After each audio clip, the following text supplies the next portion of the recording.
and to the republic for which it stands, one one nation, nation, under under God, God, indivisible, indivisible, with liberty and justice for all. Thank you. Mr. Call, Erico, please. Yes, here. Mrs. Patel, Here. Mr. Shi, Here. Mr. Maroney, Here. Mrs. Peng, Here. Mrs. Conway, Here. Mrs. Bodowski, Here. Mrs. Madiker. Yeah. Okay, and Mrs. Chen, unless she just got on, she's not on here yet. Okay, All right, opening statement. The New Jersey Open Public Meetings Act was enacted to ensure the right of the public to have advance notice of and to attend the meetings of public bodies at which any business affecting their interests is discussed or acted upon. In accordance with the provisions of this act, the Edison Board of Education has caused notice of this meeting to be published by having the date, time, and place thereof posted in the Edison Board of Education administrative offices. Copies of these notices were sent to the Home News and Tribune and the Star Ledger on January 7th, 2020, and April 17th, 2020. The public may participate at regular meetings in accordance with the bylaws and the applicable state regulations. Okay, we are going to go into closed session, and we expect to be out by 7. If that changes, someone, either Patrick or Ralph Barker, will let the public know. So Dan, you have to read the resolution. yes. Whereas Section 8 of the Open Public Meetings Act, Chapter 231, Public Laws of 1975 permits the exclusion of the public from a meeting in certain circumstances, and whereas this public body is of the opinion that such circumstances presently exist, now therefore be resolved by the Board of Education of the Township of Edison as follows. 1, the public shall be excluded from discussion of and action upon the herein specified subject matters. 2, the general nature of the subject matter to be discussed is as follows. Under personnel, we'll be discussing resignations, retirements, reappointments, and restoration of increment. 3, it is anticipated at this time that the above stated subject matter shall be made public at such time as the need for non-disclosure no longer exists, and 4, this resolution shall take effect immediately. Can I have a motion, please? Motion to move. Second. Okay, Jerry and Beth.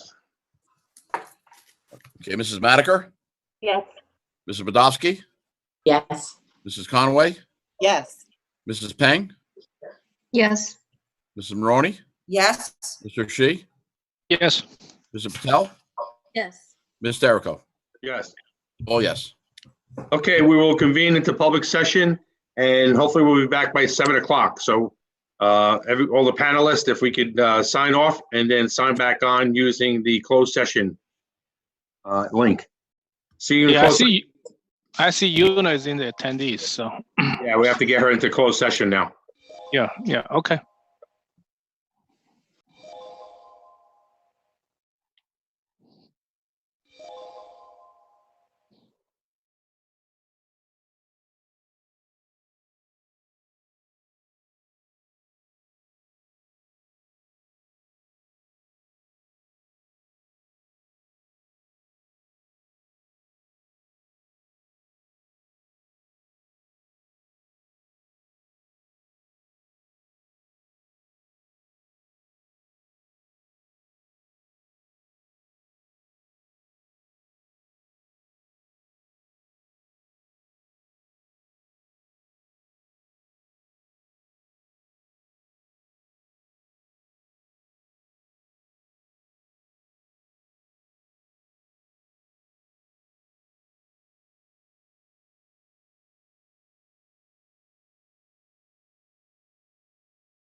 Welcome back to our open session. Can I have a motion to go back into open session?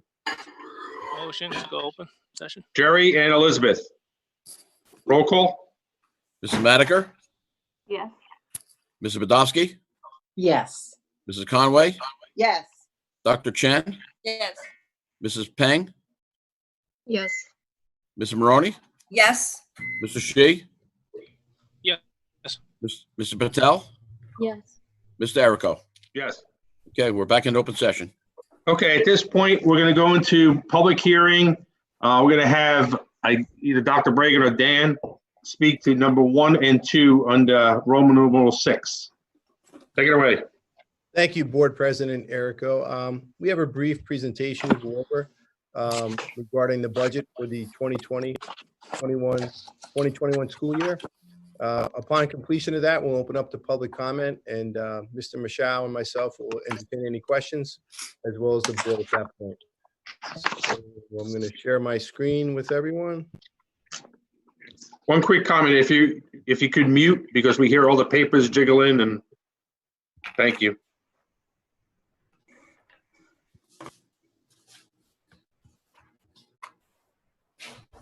All right. Is that screen visible to people? Well, that's actually the wrong one. Let me get back to where I need to go. Sorry about that. Let me stop the share real fast.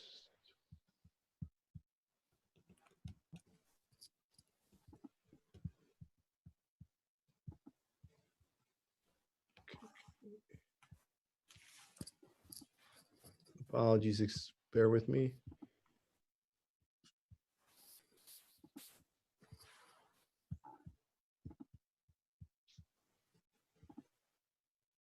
Okay, is that up there? Right. Yes, it is. All right, thank you, everyone. I'd just like to take this opportunity to go over our budget for the 2020-2021 school year. As with all budgets, it starts with our mission statement. And what we aim to do as a public school in Edison Township is to provide a superlative education at the best value we can, so that our students, upon graduating our both high schools, become global citizens that will be competitive, not just locally and within our state, nationally, but as well as with everyone from around the world. And we're committed to our mission to ensuring that all our students get the best education that's possible. And the board is also committed to doing that in the most fiscally responsible way that we can, without compromising our mission and the expectations that our students will graduate our high schools capable to be successful citizens of the world. If you look at our enrollment numbers, I'm just moving this because it's in the way of my screen. As everyone knows, in recent times, the enrollment in the Edison Township Public Schools has consistently gone up. And you can see the numbers there indicate that's still happening. That was one of the reasons we went for 2 referendum in the most recent school year. And the numbers don't lie. If you look at 2017, we're about 16,200 students. And if you look at the projections for our September enrollment of this year, we're looking at a little over 17,000 students. And that enrollment forces resources for us to make sure those students' needs are being met, and that we don't compromise the programs for which Edison Township has been known for many, many years. And we want to do everything in our power to ensure that those students entering kindergarten, one of those 17,000 students entering kindergarten in 2020, they graduate, 13 years later, they will have all the options that we have now, and that I had as a graduate in 1983. And so we're committed to doing that. As I said before, the referenda did not pass and meet with success, but that doesn't mean these students aren't coming. They're coming. And the high schools are going to be crowded, and we know that because the students, we know the numbers that we have now. The graduating classes are significantly lower than the classes that are coming in. And that's not going to change. We know that. We know which students we have in 8th grade, 7th grade, 6th grade, 4th grade, and so on. So this helps drive our budget as well, the number of students that we have, to ensure that not only that we meet their needs socially, emotionally, and their overall well-being, but still provide them a superlative education so that they will remain competitive in a global society. I think this is a really important stat that sometimes gets lost in things. In Edison, we're getting a really good bang for our buck, for lack of a better term. Our per pupil costs are significantly below the state average. And I put that numbers out there for 2018, 2019, because that's the latest state data we have from the New Jersey Department of Education. It's $3,500 less than what the average is charging throughout the entire state of New Jersey. And if you look a little deeper into those numbers, Edison is the 5th lowest of all 97 school districts that are over 3,500 students. That's something to be proud of. We have a lot of students. We treat our teachers and our professionals and administrators fairly, and we get a good product for it. And I think we get a good return on that investment if you just look at those numbers alone, not to mention how well our students perform, both on state assessments and with post-graduation outcomes, such as the colleges they attend and the careers in which they ultimately wind up entering. Some of the things that are included in this budget, all the current programs we have will remain in place. And that's really important because we have a lot of great programs and that services all of our students across all of our 19 schools, from our preschool all the way through our high schools. We're looking to expand our dual enrollment courses with colleges, as well as our advanced placement offerings. One of the things we want to do is enhance that partnership with Middlesex County College. I talked about this at my interview when I applied for this job in October. And we're working with the president of Middlesex County College to create that early college academy where our students will be able to graduate our high schools with both a diploma as well as a associate's degree. And we're looking to implement that in September of 2021. And, you know, we're laying the foundation for that now and trying to expand those course offerings so the students will have that. Just as an aside, I had a conversation with some parents the other day, as well as with my own children when we were applying for colleges. For those elite institutions, such as the Ivy Leagues, the MITs, and the colleges that people want to get into that are at the tier 1 institutions, the average student applying to those schools has had 10 college classes at the college level, whether that's advanced placement or dual enrollment. We need to look at that. That's the average for those elite institutions, and we want to make sure our students have every advantage to be successful. We're looking at revising the elementary curriculum, a number of curricula, but most specifically the language arts in K-5. It hasn't been revamped in a while, and we want to make sure ours is up to speed. Again, literacy skills are some of the most important, whether we're talking about technology or not. Being able to communicate effectively via writing and being able to read critically, even in an online format, is extremely important for our students, and the communication skills cannot be underestimated. Some infrastructure needs. School roofs need to be done on a regular basis, and those are just some things that have to be attended to and have to be budgeted for appropriately to maintain the structures in which our children and our staff enter every day. Classroom renovations and science labs.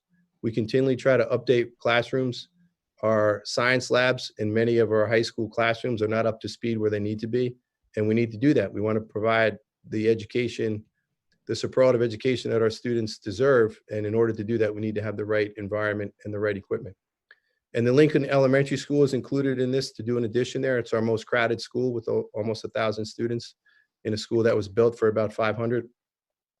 There's a pressing need there. And to put that addition on that school is included in this budget as well. If you look at the overall proposed budget, it's about $277 million. The tax levy would be about $235 million, thereabouts. And as people know that follow Edison Township schools in the budget, the tax levy makes up about 85% of our total budget. We don't get a significant amount of state aid compared to the total budget, nor do we get a significant amount of federal reimbursement for those funds. So as has been the case since I was a student here, the bulk of the burden for our school programming relies on the local tax levy, which is ultimately our local taxpayers.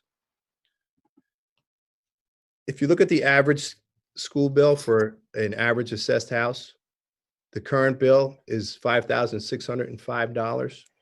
With the proposed budget, as we have included in this presentation, for 2020, that would increase to $5,715, or $109 on the average tax bill for your school tax.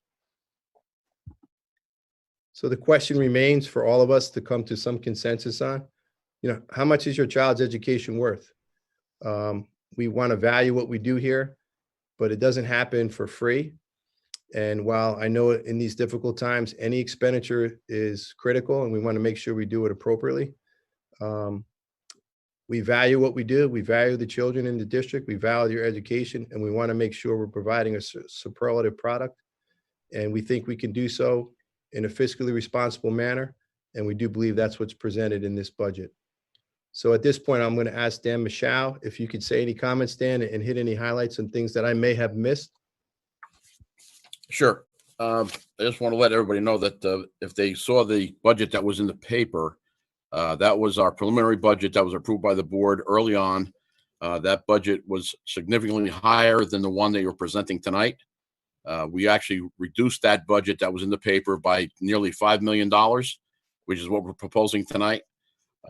We cut $4 million out of the Lincoln School addition, and then we cut 11 new staff members that we proposed to knock it down to the number that we're proposing tonight. I think Board President Errico, if you want to open it up at this point to questions. I stopped sharing the screen, so I think we're good to go there. Mr. Barker, did you unmute everyone? At least the Board President? Okay, I got it. I'm sorry. I can unmute. All right. Now we're going to go into number 7, public comments on resolutions only, which is basically the budget.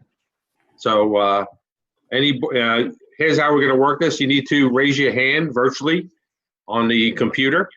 Obviously, you need to state your name and address. 6 minutes. We are going to write down the questions that you have after your 6 minutes are up. We'll answer those questions, and that's the format we'll use. Hopefully, we don't repeat the same questions, but we will try to answer everyone's questions. So at this time, please. Ralph, I just Yes. have a question. Do board members ask questions before or after the public? After. Okay. Okay. After we close the public portion. Yeah.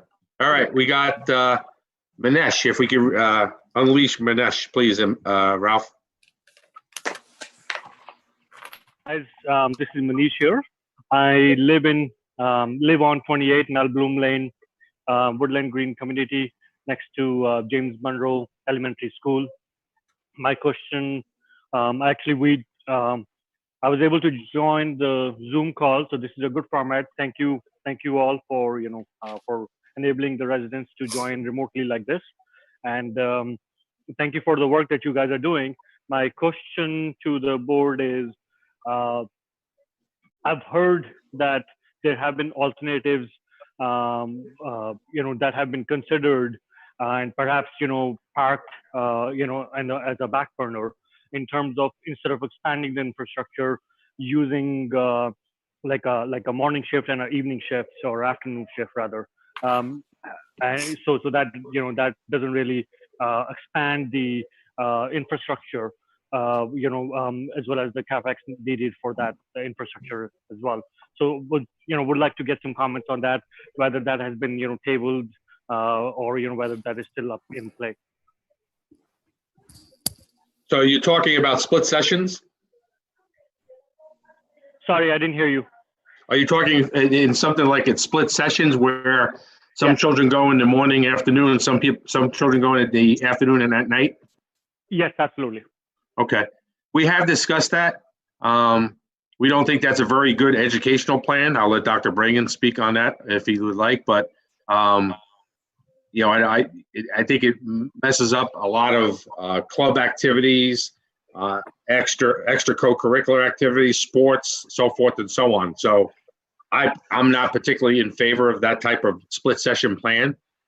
But again, depending on what the governor and the health officials say with this pandemic, that may be a choice we have to look at going forward if we have to social distance and things like that. So, Dr. Brangan, you want to add anything? Thanks, Board President Errico. One of the situations with any type of split session would be the amount of time the students would be in the school. You can't have a 7.5-hour day twice. That's 15 hours in school. the cost for that alone for staffing with teachers would significantly increase, right? So that wouldn't solve any cost problems. So what people have done in the past when that was the case, which they did do at Edison High School years ago, was they had split sessions and they were about 4 hours in duration. And that wouldn't provide the education we want for our children as comprehensive as they are currently getting now. One of the things that are going to impact all of our decisions in September is the widespread availability of a vaccination for the COVID-19. And if the social distancing parameters are in place to maintain a 6-foot separation in our classrooms in our current dynamic and the current setup is not possible, nor is it feasible. So those are discussions we're going to have. We're already convening a committee for return to school committee. We haven't met yet, but we're putting that together with board members as well as members of our administrative team and teaching team to decide on what those parameters would look like when we do re-enter in September. But a lot of that is contingent upon the status of the flattening of the curve of the virus, of the vaccinations. And that'll ultimately determine where we go. Thank you. Thank you, Manesh. All right, we got Tony D. Hello, everybody. Tony, how are you? Doing all right. So, just a question on the architectural and engineering services. It looks like 1920 budget was 100,000, and now it's increasing to 600,000. We got an answer for that, Dan. Yes, generally, when we put our architect's fees in the past, it was based on a much smaller capital outlay amount. But in this case, we're talking about in addition to a school. And generally, when you go out for an RFP for architects, the rates that they charge are a percent of the construction costs. And we're anticipating this to come in somewhere in the close to about $10 million, because when we went for the referendum, the estimated number was 13 million. We have it down at the 9 million in our budget right now, but we're anticipating coming in somewhere in the 10 million range, and 6% of that is 600,000. Okay, but we had a $183 million referendum. What was the architectural cost of that, and why was that not in the 1920 budget, where we're budgeting 600,000 for an addition now? Where did that architectural cost go? Where did that happen? Well, those fees were charged to the general budget because it wasn't part of our capital outlay. That was just preparation for the referendum, and it was not a percentage of the referendum. It was just an hourly rate that charges for preparing the specifications. Okay, so why is it not happening the same way this time with an hourly? I'm just kind of confused why in the budget, why were the citizens not aware of an architectural cost for a referendum that was just put in the cost of the referendum that we were not aware of? Dan, can I answer that, Dan? Yeah, go ahead. I think, Tony, with the referendum costs, especially, the 189 initially, then the 182 and change we came back with, the cost for designing all those buildings and putting it into place architecturally was built into the cost. So the total cost contained the 6% on average for the architectural fees. So it wasn't specifically set out separately. And I think what Mr. Michaud is saying, the cost that SP&P did was just to prep stuff, to give an overall general idea of what the referendums would look like. But the minutia regarding the exact design of each of those proposed 6 building additions was included in the overall cost of the project. Did I get that right, Mr. Michaud? Yeah, if you remember some of the discussions we had with some of the residents, wanted to know what the soft costs were. Right. That was included in the soft costs. Okay, so Sure. so this 600,000 is basically if Lincoln is done. Like we won't need that much if for some reason if the addition is held off or whatever, that 600,000 will not be needed, or is that 600,000 going to be for other costs in architectural design? So I'm just trying to pinpoint what's the $500,000 increase is going to be specifically if we do the Lincoln addition. That's correct. Is that correct? That's what it's for, exactly. If Okay, we don't so, do the addition, if we don't go out to bid or it comes in under 10 million, that number will be less. okay, so where does that 500,000 go then? It would stay in our budget and it would flow into our free balance at the end of the year and use for tax relief the following year. Okay. All right.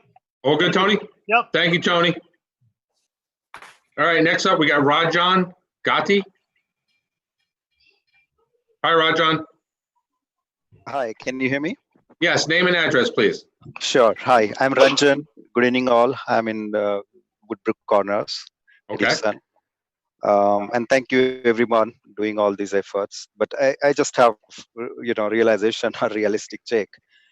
We are still talking about referendum and all that. So was this budget prepared after this pandemic, or was it last year? Because looking at the numbers and the kind of increase, salary increase, benefits increase, construction increase, numbers you are talking about, it's huge, and it doesn't look realistic compared to what industry and people are going through. So is there any reality check there, or is just the business as usual and just increasing the budgets with last year's agenda? I could answer that if that's. Yeah, hold on one second, Dr. Bregan. Any more questions? Yep. Other suggestion was, as the virtual, remote learning is working well, if capacity control is, that's the challenge. If 2 shifts are not possible, maybe we can rotate the students for remote and in class learning. Whoever can opt for that. That way, you can still accommodate with the existing capacity. Okay. Anything else? Yep, that's it. Okay. Thank you. We'll answer your question, Dr. Bregan. Yeah, related to the budget, it's not related in the past. It's not related in any previous referenda. It's really related to the present realities in which we're dealing with, which are, as I said during the presentation, over 17,000 students are coming to our doors in September. Whether we like it or not, that's the reality. And we are committed as a Board of Education, and me as the Chief Academic Officer, to providing the education to meet those needs. And we could say we want to cut, we want to do this, and I understand that. Believe me, I'm a homeowner. I live in New Jersey. I know how much real estate taxes impact everything. However, we have to advocate for the children, and we have to advocate to do what's in their best interest. And not doing so, I think, is fiscally irresponsible. So this budget is based in reality. It's based on today, not 6-7 months ago, because the reality is in September 1, if we come back to full school as we would, and I don't know if that's going to happen or not, and I'll follow up with the second part of your question. We have 17,000 students that are expecting a superlative education. They're expecting a highly qualified teacher in front of that room. They're expecting technology that works and is accessible in a modern world. They're expecting a classroom environment that's conducive to learning. They're expecting a safe and secure atmosphere in which to learn. And you can't do that without providing the proper allocations of funds. And I would love to do all this and not cost anything, but that's not reality, and that's not the world in which I grew up or in which I currently live. Regarding the second question, regarding remote learning, as I said previously, should there not be widespread access to a vaccination? Should the distancing, social distancing still remain in place? The option of going alternate days and things like that is one that we would explore. I can't comment on that and say that's a reality. We haven't come to that conclusion. We haven't addressed it with the board, but that's one option, but it wouldn't mean any less teachers, because the teachers would be teaching remotely one day and in person the next day. And our commitment is to provide a robust online environment that could, as best as we can, replicate an in-person environment. So I hear what you're saying. And the September, I don't know exactly what it's going to look like and what our classes will look like. And I don't know if we are forever changed by this virus and what education looks like for everyone. But we'll address it as we come. The one thing I do know is that we have over 17,000 students expecting us to be ready for them in September and to educate them to the best of our ability. And this board and this administration is committed to doing everything in our power to do so. Thank you, Dr. Bregan. Thank you, Rajan. Next, we got Mr. Brescher.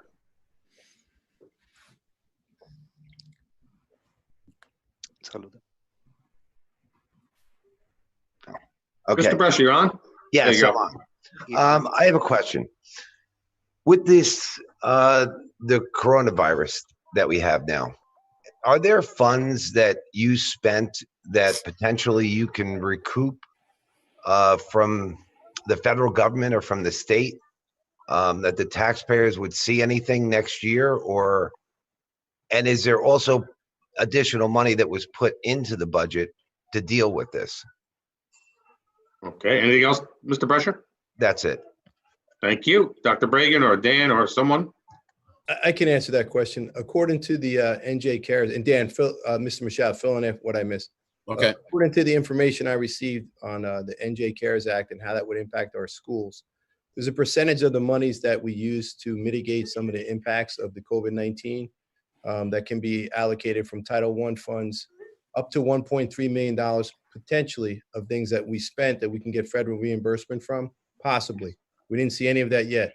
So some of the things that we're doing for that, Mr. Brescher, is working with the OEM coordinator, Andy Toth, and his team on the township side for Office of Emergency Management, and coordinating what those expenses are. Some of those expenses entail the 500 Chromebooks that we had to purchase in order to get the remote learning up and running for all those students that didn't have one-to-one.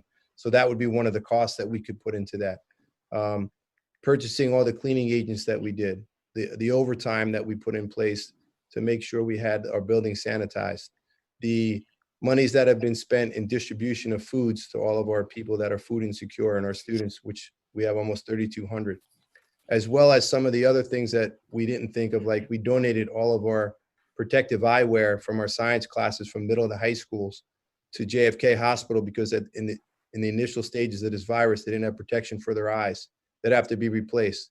We also went and scoured every nurse's office and took all the masks, whether they were N95s or surgical masks, and donated them to the OEM coordinator as well as to the JFK. In addition to all of our thermometers that were proximity-based thermometers, we donated those as well. So all those costs we're itemizing and putting together, and that we would be eligible for reimbursement from what I understand. But I've been doing this too long. I believe that reimbursement when I see the check. Mr. Michelle? I agree with you.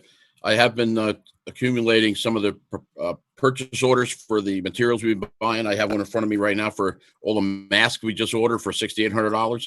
All of that type of stuff we're going to put on the CARES Act form and submit it for reimbursement. And I agree with you.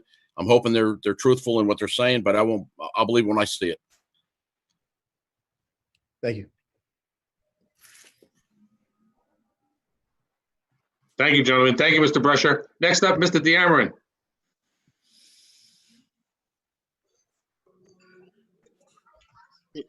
Hello. Hi, Mr. Deamarin. How are you?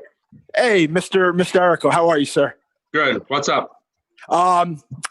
Excuse me, Anthony Deamarin, 15 Rodex Circle. Excuse me, I got on a little late. First off, the cost to Lincoln School. I didn't see it. Can somebody refresh me on the cost to Lincoln that in this budget? Any other questions, Mr. Deamarin?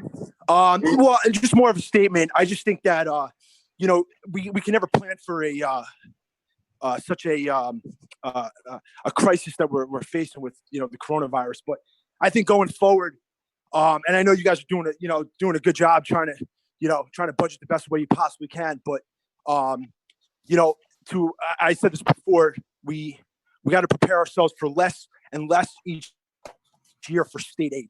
The state's not getting any revenue coming in. So, I think it's important that going forward we do it. And you guys, I'm not saying you guys are not doing it. I'm just saying, just do the best we can in terms of preparing ourselves for a reality that, the state's not going to give us as much as, we consider our fair share. So, I think that we got to take that into consideration, keep that in the back of our minds.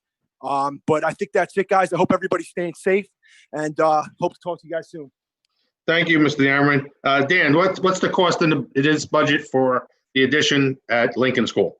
If they take a look at the budget document we provided, if you go to page 27, you'll see building capital improvement projects.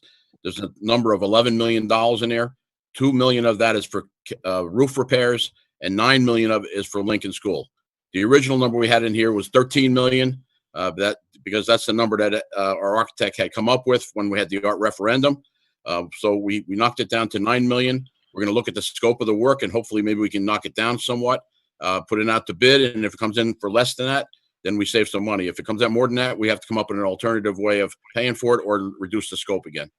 Okay. But Thank right you. now, our budget has $9 million in it. Thank you, Dan. Okay. Okay, we have MM. Yeah, I'm off the Featherbed Lane. The question, by the way, Your name, please. Your name. Yeah, I'm Amanda Arkall. So I'm on the Featherbed Lane off of in Addison, North Addison here. The question I had is, first of all, I actually appreciate you guys hosting this type of format. It's really helpful, really educational, and I appreciate everything that the town is doing. I had a slightly different question, and I'll keep it brief. You know, the costs and these are unusual times, and the costs are really a big challenge for us. But the question I would have is, would it be possible to have a different perspective where we kind of look at keeping the budget the same and then see what all we need to cut? And maybe that is something we need to consider in these challenging times, because not everybody can sort of maybe afford, right, to have the taxes go up and up, which everybody's aware. But one angle to look for it is, okay, if we do have to stay under a certain number, then these are the services and facilities that will not be available. And that is a choice that everybody can be at least aware of, because that will be helpful to know. Okay.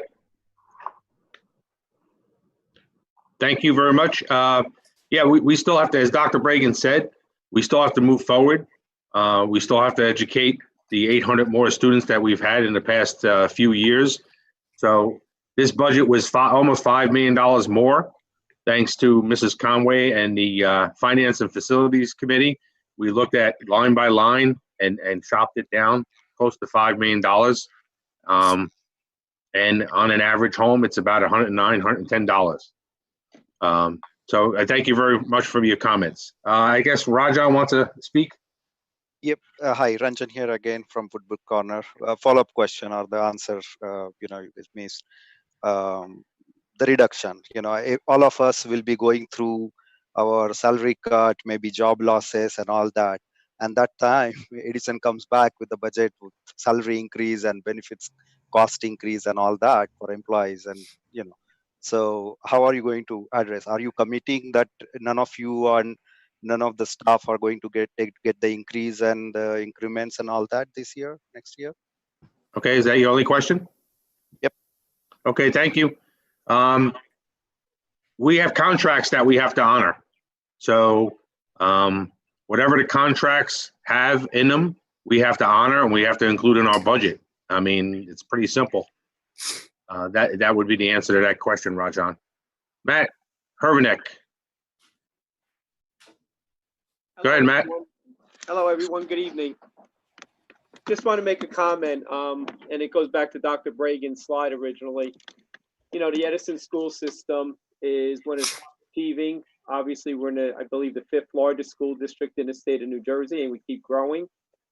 And our schools are amongst the highest rated schools in the state. And of course, New Jersey this year is #1 in the country in terms of its rankings. But Dr. Bragan's slide showed we're not only, you know, the number 3,500 was used, but if you look at that, that's 80% of what the state average is. So we're educating our kids and giving them the great education we are at 80% of the cost of what the rest, basically the average of the state is, 20% less. So, you know, I got to compliment the board on putting together a fiscally responsible budget, but yet taking and addressing, you know, the needs of the students and, you know, maintaining the quality education that Edison has always had. Thank you. Thank you, Matt. Mr. Baker, you're up next. Thanks, Mr. Errico. Brett Baker, 140 Grandview Avenue. First off, this is the most respectful Board of Ed meeting I've been to in a few years, so maybe we can keep that up. We're all getting along. What else you got, Mr. Baker? Oh, sorry. There you go. There you're back. Good. All right. Sorry, the mute and unmute. 2 comments and a question. One comment to Dr. Bragan, Mr. Schaud, the rest of the Board of Education. thank you for the hard work you guys are doing as a fellow educator. A spur of the moment decision to close schools and keep our kids and our staffs safe is certainly not easy, but it's been a real treat and a pleasure to watch you guys mobilize and most importantly work together as a district and as well as with the township to ensure that our kids keep getting a great education. So thank you. To the residents listening, I just want to encourage us all, like we're all going through a tough time, and just be mindful about how we're phrasing questions related to budget cuts and salary reductions and stuff like that, because we're talking about people's livelihoods, we're talking about people's salaries, and most importantly, we're talking about probably some of the most important people in our city, which educate our children and keep them safe each and every day. And so I get the push to keep costs as trim as much, but we're talking about people's livelihoods, and so just encourage us all to just be mindful of what we're saying. The question is just, I missed the beginning part of the presentation. I came back a little later than you guys' return from closed session. My question is just, have we taken any proactive steps in thinking about, there's likely the inevitable state budget cuts, decrease in state tax revenue, so on and so forth, and just curious, and if I missed it in the presentation, I'm sorry, but what sort of proactive steps as a district are we taking to mitigate against what it will likely be a smaller budget next year? Thank you. Dr. Bregan or Dan? Yeah, I could say that we're definitely aware of that, Brett. And one, I want to just compliment you and taking the time to make a positive comment. Nothing happens in isolation, and we all work together, and the community and the board have done a great job. I would agree with you in coming together and doing the best we can to provide the best education possible. We had to switch to remote almost overnight, and a lot of that was easier because the district was committed to a one-to-one initiative a number of years ago, and we had the devices almost in everyone's hand that we needed to. In answer to your other question, Brett, regarding preparation for the state cuts, I don't think of myself as an extremely bright man, but I try not to make the same mistakes over and over again. And all you have to do is look at the 2010 school year to see what's coming from the state. If you remember, the housing bubble crisis at that time impacted the state coffers about a year and a half to 2 years later. We anticipate that happening again, beginning with the state cuts for next year and probably the following year as well, because the revenues are significantly down. So Mr. Michaud and I, as well as the board on the Finance and Facilities Committee, have been acutely aware of that, and we've taken all that into consideration as we're preparing for this budget moving forward, anticipating, again, hopefully they won't be as significant as they were in 2010, but we're planning for it. I can't tell you the specifics because I won't know the specifics until we get those numbers, but it is something on the mind of all of us, especially the Finance and Facilities Committee and Mr. Michaud and myself as we plan the budget moving forward. Absolutely. And unfortunately, we do anticipate that happening as well. Thank you, Dr. Bregan. Okay, there's no more public comment. Number 7 is the personnel and everything out there for Dan, or is it posted for the public?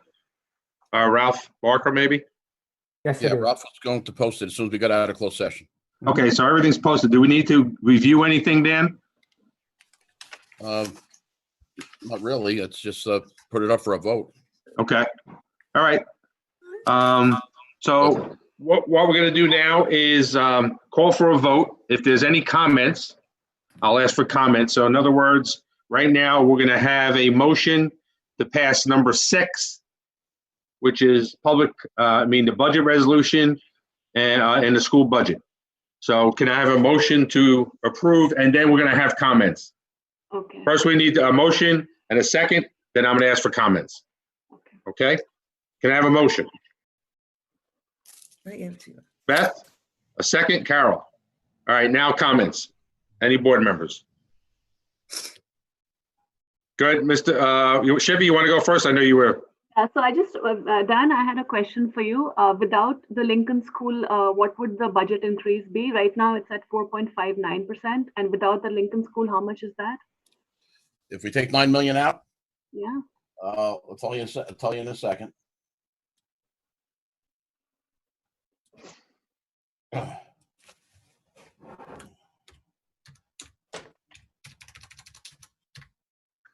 All right, if I took 9 million out of the budget, the increase, the local levy would drop down to less than a point, be 0.58%.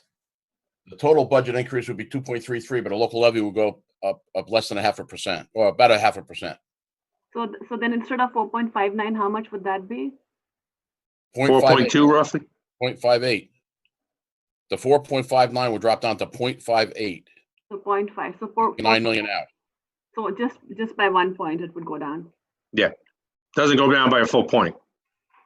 If I take 9 million out, it's going down by 4 points. Oh. So what would be, so right now it's 4.59. What would it be without the Lincoln School? Yeah, Dan, if it's 4.59 now, and we take 9 million out, it goes to 0.59? 0.58. 0.58. 0.58, correct. Gotcha, Yes. okay, 4% then, gotcha. right? Am I correct? No, it's not, it's less than 1%. It's 0.58, 0.58%. Right. So right now it's the total budget is the levy is 4.59, right? Correct, So correct. then if you take out 0.58, then it's going to become 4.01. No, 0.58 would be left. It would No, be- he's saying that 4 points would come off. Oh, okay. Got it? Right. Okay, Yeah. Okay. thank you. So, Anything else, Shivy? No, Jerry can go ahead, and then I have just some basic other questions. All right, Jerry? Unmute yourself. Yeah, okay. So I just have a statement to make, and I appreciate the efforts of our administration, especially our BA, and our superintendent and the finance facility committee in drafting this budget. And I know it's one that's presented to us. It's a fourth edition, and I know how long and detailed a process it has been, right? But this is not the circumstances we expected, but these are the circumstances we have to deal with. And while I understand the need to increase the budget, we cannot do so on the backs of our taxpayers, especially at this moment when so many are hurting. Every day I receive calls and emails from our residents who tell me stories about losing their jobs, their business closing, people being furloughed or on reduced pay. This afternoon, I received a couple of phone calls. One of the residents is really concerned about furlough. I heard from others in tears, families who are uncertain about their futures. Increasing property tax on these residents is not the right thing to do at this time. I believe we need to look harder on how we can tighten the belt. We need to look for cost-saving measures. And despite our best effort, I continue to believe there's some more fraud and waste in our system that needs to be eliminated. In the past, we have seen overcharges by vendors and tried our best to replace them. There are still things that needs to be changed based on results of the performance audit we ordered. The example is purchasing agent. We don't have a purchasing agent right now. We also need to ask our vendors to support the district in our time of need. We're all in this together. Some of the vendors have been in the district for many, many years. I believe we may need to negotiate contract with these private companies, some of whom charge the district millions of dollars. These are the measures I believe we can implement and should implement before we ask our taxpayers more. For these reasons, I'm voting against this budget and the proposed tax increases. That's my statement. Okay, so I just have a few more questions if I can ask Ralph. Can you hear me? Hold on. Okay. I'm sorry, I was on mute. Thank you, Jerry. Shivy? Yeah, no, I just had a few more questions. So my other question is, right now, obviously, the state has told us, and there's a law that has been passed which says that, and we are paying all of our employees, even though, whether they're coming in or not coming in. However, we are saving some money in terms of we're not paying the overtime. We are not paying for the substitute teachers. We're probably saving some money in the utilities. So how do we incorporate all these savings to bring the tax rate down? Would that reflect in the next year's budget, or is there a way to figure that out in this budget itself? Dan? Well, any free balance we have at the end of this year, and I've been working with Dr. Bragan as far as going through what our expenditures would be, because we do have some savings, because there are going to be some things that we're not going to be expending for, especially in the area of athletics and things like that. But what would happen was anything we have left over at the end of this year would flow into our free balance and be used for tax relief the following year. Okay. So we can hope for a relief next year, definitely. Correct. Okay. So my other question is, and this is specifically for Dr. Bragan. Dr. Bragan, I realized that the cost for the insurance broker went up by 40% over the last 1 year. And that's like steep. I mean, how come it just went over like 40%? I mean, are we doing something up to bring that cost down so that we can use some of that in this current year's budget? That's a great question, Shibi. And Mr. Michaud and I have been working on that, and I don't want to speak out of turn, but we have a proposal that we may bring to the board at the next board meeting regarding those issues. And I think it would be pleasing to the board. I don't have all the parameters on that, though. So that is also something that we can use to kind of reduce the tax burden. Correct. Agreed. Okay, so now another thing that I just want to generally speak about is that, I know that the Finance and Facilities Committee has worked very, very hard to bring the tax rate down as much as we could. And obviously, we have to balance the needs of the system and also, make sure that our students are not hurting, as well as also understand the harsh reality of all the job losses that have taken place. And so I'm glad that we were at least able to bring it down to 4.5%. And obviously, we have to look for more efficiencies and look throughout the year, not just right now, throughout the year, whatever we have kind of allocated, we have to continually try and bring that amount down. I have been closely following, Governor Murphy every day when he has his budget address, the coronavirus address at 1 p.m. And I hear him speak over and over again about how, the state is hurting and that, the state might have a 10 or a $20 billion deficit. And so I'm very, very concerned about what it is going to do to our revenue. And I know that in February, Governor Murphy had talked about giving us extra state aid, which we were very excited about. But now I'm very concerned that that money might be fleeting. We might not really see that money. And every time I think about it, I go back to, what Dr. Bragan talked about, the 2010-11 period. And I know that I was there at almost every board meeting because the state had cut our budget drastically. And we lost so many programs for the children. That was the year we lost the full day kindergarten. We lost the gifted and talented program. We lost languages in the elementary school. We lost the middle school sports. We lost clubs. There were cuts to special education. I mean, paraprofessionals were cut. And I know that, the subscription busing for which we pay now $550 per month, at that point, the subscription busing used to be called hazardous busing, and that used to be free. And the fee was instituted then, and we are still paying for it. And then, of course, for the children who go to after and before care, those parents had to pay $150 extra per month per kid. So those times were like really, really, every time I think about it, I think about, we never want to go into that situation again. And so I know that in this budget, as Dan said, that we have a cap, the budget cap that we are actually, if we don't take it this year, we're going to lose that money forever. And so I would hope that we are able to keep that budget cap. And I know that's increasing the budget somewhat, but I would still want us to keep that budget cap because God forbid, if the state cuts our revenue, it's going to be a big problem. And we don't want our students to be hurting. And so at least we have that cushion where, if we don't need it, that's great. And we can give it all back to the taxpayer. But if we need it and we don't have it, I don't want to go back to that year, but everything was cut.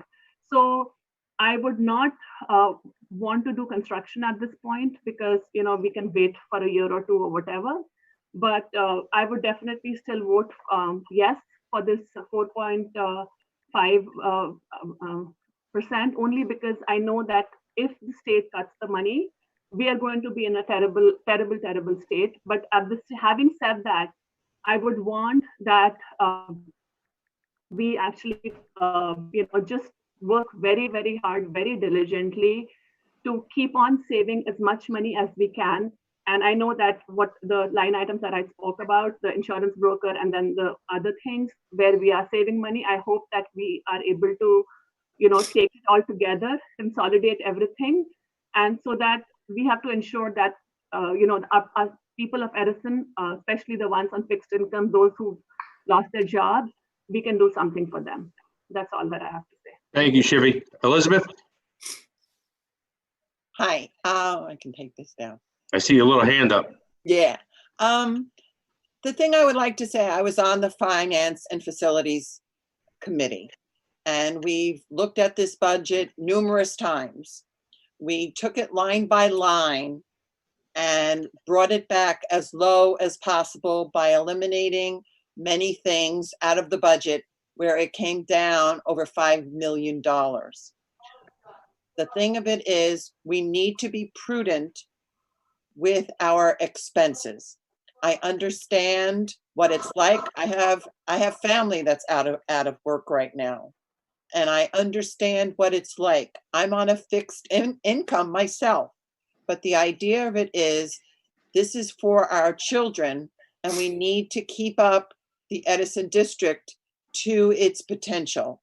I understand that no matter what expenses we have, we do make it our option and our right to question every purchase that we make.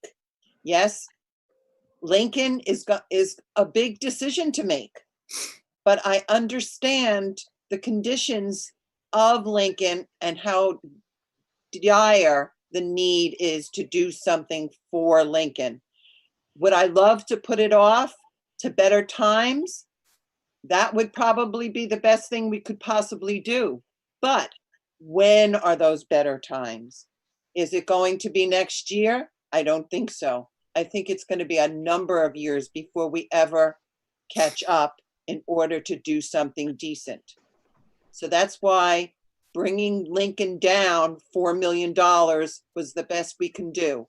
And at this point in time, that's the limit of what we can spend, hoping that it will come in even under those numbers. And if they're under numbers, well, so will all the fees that go along with it. Only problem that I personally have, especially to you, Shivi, is the fact that my 3 children went to the Edison schools and got the best education possible. Can I truly, without a doubt, turn around and say that the children that go to Lincoln Elementary School have the best situation for their schooling? I can remember years ago, I was always so jealous of Lincoln's library. They had a fabulous library. It was huge. And as the years have moved on, the library is down to a pittance of what it was. And the classrooms are getting more and more crowded. The food service alignment is beyond what it should be. And it's just a shame that we pay all these taxes. What do we have to show for it for those children? Yes, everybody's taxes are going up, but at least I feel comfortable saying we're raising the taxes as low as possible, but at least we've got something to show for it, that we're turning one of the schools that are in dire need of additions into something that's going to be more manageable for over 900 students in a school that now only facilitates a little over 500. I feel comfortable. Do I feel good about it? Do I want my taxes to go up?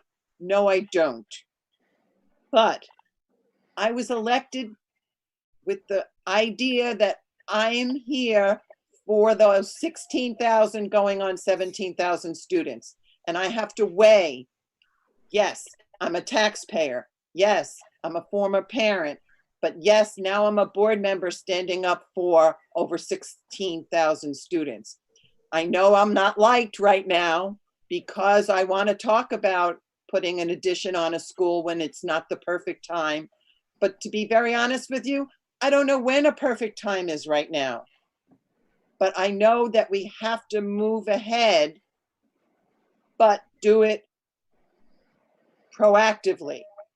And if it means staying on top of Dr. Bragan to make sure that he's getting us the best deal, staying on top of Dan Mashad to make sure that we're not paying a cent more than we have to, and using those items brought up that you're talking about. We need to look into them to see how can we lower the costs for those certain vendors. How much can we save by doing that? And whatever savings we can get, ultimately will go back to the taxpayers. But I truly feel that what we've done and what we fought to do on this committee is the best for our district at this time. So I definitely will be voting yes, but with the idea that it doesn't end here. With every movement and every expenditure, we make sure that for every dollar we spent, it's being spent wisely. Thank you, Elizabeth. Ms. Pang, you have a comment? Oh, yeah, I have a question for Dan. I was just wondering, the Lincoln School has a budget of $9 million. Our tax increase is up around $15 million. So that was 4.59%, but removing the Lincoln School construction cost, that's more than half. But how could that be? How could the tax increase be only 0.58%? Dan? Because the rest of the expenditures are covered by the increase in the state aid we received. And how much is that? That was about four. We got additional over $4 million from the state, and additional state aid that covers some of the expenditures we have. And our total budget's going up. Right now, the total budget goes up by 15 million. Right, so if you take out the 9 million, you're down to 6, and then we got $4.5 million in more state aid. So we'd only be covering another $1.5 million. Okay. I see. Follow that, Shannon? Yeah. Okay. All right. I just wanted to add something. Go ahead. So yeah, so I'm all for, I just feel like it's just about the timing with this whole thing. The timing is not good because given the pandemic and given the, historically high unemployment rates, I think that's my only concern. And, going forward in the future, I always talk about, putting a citizens committee together and, going to the people, figuring out what the best solution is, because obviously, overcrowding is a huge issue. And one more thing that I want to add, which I am actually happy about in the budget, is that we've added 2 positions. One is that of a fundraising officer, and the other is an investigation officer. And this is something I've always talked about, that there are so many RFPs, there's so many philanthropic organizations, so many private institutions who want to give out money, who want to donate money. However, they always ask for these RFPs, things like that, where, so if we have like a dedicated fundraising person who is able to, put out a good plan, and in fact, the situation that we are in, where we can talk about, request for funding and talk about overcrowding issue as a safety issue, I think we would be pretty much out there in terms of getting that money. So even though some of the money is going out in terms of salaries, we are going to get a lot back through this fundraising person. And second, the attendance officer that we have is there in this budget is going to be just looking at data. And we've always talked about looking at data because there's so many kids, and there could be so many kids who are going to school here who really don't live here. And this person's job would be to kind of investigate that part of the equation. And even if that the person is going to bring out whatever, that's going to end up in savings. Thank you, Shivi. Jerry, I think you had something to say? Yeah. So talking about expanding Lincoln School, and I said last year that, if anyone asks me which school is the first one we want to tackle, that's Lincoln School. And I'm glad to see that we are tackling that. But the problem is how you're tackling that, right? So Lincoln School, if I remember, is the total cost is somewhere around $15 million. And I have said multiple times that, it's like when you go out to buy a car, you either pay with cash or you finance it. And with this budget, we're paying the construction of Lincoln with cash, $15 million. There's other revenues that's available, the lease purchase, 3 years or 5 years. If you break this $15 million down into 5 years, you're paying a little bit over $3 million, especially with the current low interest rate. That's something I suggested before, and I guess it's just, the committee considered that, and it's still this budget. And also with this budget, the $11 million, $2 million are for roof. And as far as I know, I had a conversation with Dan this afternoon that last year we had about somewhere around $2 million, $1.5 to $2 million. I don't know exactly the cost of the roofing.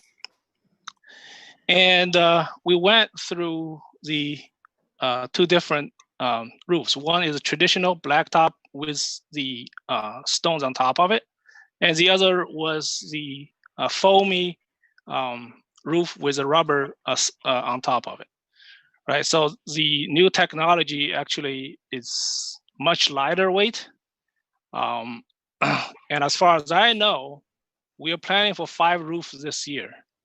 And we already have a contract that's bidded on this. I don't know if the Finance Facility Committee has looked into using the rubber roof, which actually saved us a lot of money last year. And in the past, when we do the roof project, a lot of times we end up paying additional. But with this rubber roof, we actually got money back than what was proposed when they gave us the proposal.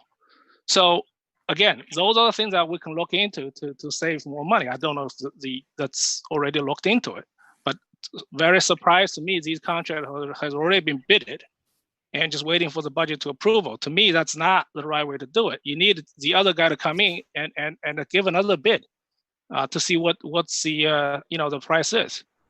And also the other thing that Dr. Bregan tried to do is we've been trying to push forward is to do the solar energy. Right now in our budget, we have a little bit over $3 million on utility cost. And for a lot of the companies that does the solar panels, they will take care of the roof for you as a part of their putting the solar panels. I don't know if that's looking into it. And if that is the case, there's no, we don't have to pay for the $2 million or maybe at least, $1 million on those roofs. If the company who put the solar panels on top of it can absorb the cost. So those are a lot of things that needs to be looked into it. And, maybe the committee didn't have time to look into it, or maybe we can look it down the road. But those are just some ideas that we can reduce the budget. That's just my comment. Just Ralph, you're on mute. Hold on. I agree, Jerry. And believe me, Dr. Bregan and Dan are looking at every possibility. Elizabeth, as the chair of the Finance and Facilities, we're looking for everything to save every penny we can, like we have done over the past few years under your leadership. So Ralph, I just had another quick question. Sure. So Dan, this is for you. So obviously we're not going to know what the state budget numbers look like until the end of June, right? Or would we know before that? Well, they already gave us the number for this year. I mean, the numbers, that's what's in our budget right now. Now, whether they come through with that money or not, that's to be seen later. But at this point in time, every district in the state is going forward with the state aid that was already presented to us. Yeah, but the governor has been saying every day that, probably most districts are not going to see the money that was promised to them. So when is the date when we know that these numbers are absolutely final? Is that during his budget address at the end of June when the Appropriation Act is signed, or is it before that? Like we get to know like around May 20th or something like that? Well, as soon as the board approves our budget, we're going to go forward with the budget as is, which includes that state aid. If Right. by some chance the governor cuts our state aid before July 1st, we'll have to go back. They'll have to give us an opportunity to go back and readopt our budget, a lower budget, because of the state aid cut. I don't know if that's going to happen or not, but that's what we'd have to do. Yes. Okay, so we can go back and then renegotiate and talk about this again and figure it out. How Correct. do- If we get cut, yes. Okay. Okay. Thanks. All right. Anything else? And tomorrow, statutorily, tomorrow is the deadline, right? Tomorrow we have to send the budget, right? Or we can Yes. send it later also. No, May 7th is the deadline. Yes. Okay, so tomorrow is the absolute date that Yes. we have to send the Yep. budget. Yep. Okay, thank you. All right. Anyone else? Yes, Mr. Shi. So I just wanted to, put the numbers right. So we are increasing the budget, by $15 million, but we also have another $4.5 million surplus in this year's budget. So that's why, is that why, Dan, that's 0.058 with you take out the Lincoln School? Is that because the surplus was added in? We did appropriate into our budget for this year $5.8 million of our surplus from last year. Okay. That's also funding our budget, correct? Okay. So Thank you. just on top of that, there's another $5 million on top of that. That's why, that it becomes 0.58. I just want to make it clear. Okay. All right. All right. Roll call, Dan. Oh, I'm sorry. Hope, you have something? Yeah, I just wanted to clarify the dates that you were talking about. The state budget has been pushed off till September 30th. Wow. And there's a report that's due from the state treasurer to the governor on May 22nd. Gotcha. Okay, thank you. All right, Dan, roll call vote on the budget. And on Okay. item number 6, 1 and 2. Well, one was the presentation, 2 is the budget, right? All right. Okay, Mrs. Madiker, Yes. Mrs. Badowski, Unmute yourself. Carol, you're mute. Yes. yes, okay, thank you. Mrs. Conway, I thought you could hear me anyway. Dr. Chen? No to the budget. No, Yes to okay. the report. Mrs. Pang, Unmute. Mrs. Pang, Yes. yes, okay. Mrs. Maroney, Yes. Mr. Shi, No. Mr. Patel, Yes. Mr. Errico. Yes. Okay, we got 7 yes and 2 no. Thank you. Okay, now we move on to number 7, items 1A and 2A. Can I have a motion? Motion. Jerry and Elizabeth. Jerry and Elizabeth. Roll call. Mrs. Madiker, Yes.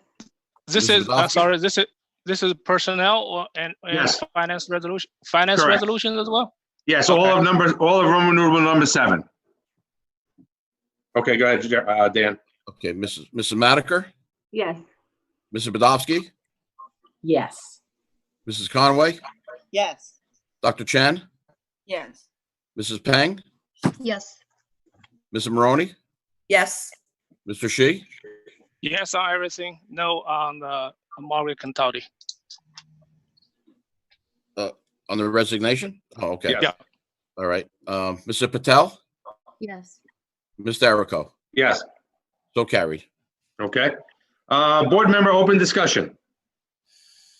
Any comments before I go to public comments? Mr. Shi? Yes. I actually had a phone call today from a teacher in the district. The teacher suggested that there are some students in her class that fell a little bit behind. And she actually has a para that helps her in her class. So the question is it possible that the para can help some of the students who need some additional help in her class? I don't see why not. I mean, again, I know I'm in a different district, but I know the paras are able to get online in my district and help. So I don't know what the format is in Edison. Yes, this Dr. is additional on top of if the teacher is having like Zoom sessions, right? Let's say, Right. 9 to 10, maybe after 10 o'clock, some of the students who will need some additional help, maybe have the parents to help. And this teacher actually spoke with her para, and the parent has said yes, that she's willing to come and step in and help the students who need Okay. some little extra help. I I don't maybe- know how it works out. Just to put it out. What grade level is that, Jerry? Do you know? It's elementary school. I don't know. It's probably 2, 3, Okay. second and third grade. I don't know.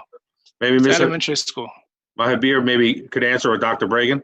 Just on that, yeah, there's a concern there. It actually came up before too, and it's a really good suggestion. In a traditional classroom, a paraprofessional is working under the direction of a teacher. So I'm checking the legalities of whether we could do that in a Zoom session, that the teacher's not in there as well. Because technically a paraprofessional is working under the direction of a certified professional teacher. And if they were doing a Zoom session without them there, I'm not sure that's 100% kosher, even though I'm not Jewish. That is true. Yep. We're gonna look into that. Though that came up before, though, Mr. Shi, we will definitely look into that. Okay, thank you. That's all. Thank you. Ralph. Who? Carol? Actually, Oh, I'm sorry. Elizabeth first. Go ahead. Yeah. I had brought this question up with Dr. Conklin to see if the paraprofessionals could be used in any way to work with the students, especially the ones that are truly struggling. And he had said the same thing that Dr. Bragan was talking about just then, the legality of the para working without being in the same room with the teacher under their direction. So that would have to be something we could look into to see if there's some way that we could give additional support, because I know some of these children are truly struggling, but Yeah. we have to just be careful about how we go about doing it. Correct. Yep. Hope we pay you big bucks. Is it possible you can answer that question? Is that legal? I can't answer it off the top of my head, but I have written it down now twice. Okay. All right. So we'll get back to you. Good. All right. Carol, did you have something? I just had something on the acceptance of the FCCLA grant. And I just wanted to say I'm very excited to see this. Usually they have a hard time getting their grants through in time, and this one came through in time, which is a good omen.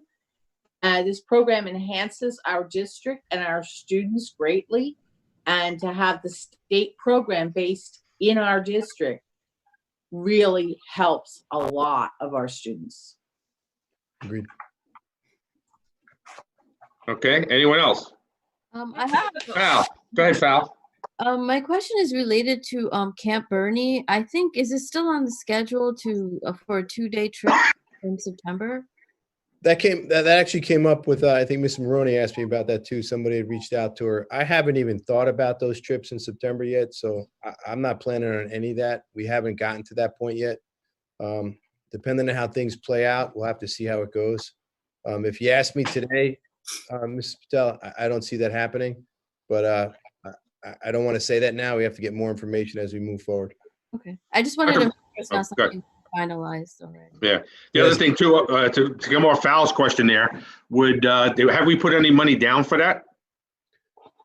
We have not given a deposit, but the money is in the budget again this year. Okay, so let's not put a deposit, let's not give them any money until we find out if we're actually going to be able to go. No, we don't pay anything in advance with them. We just send a purchase order. Thank you. All right. Anything else, Val?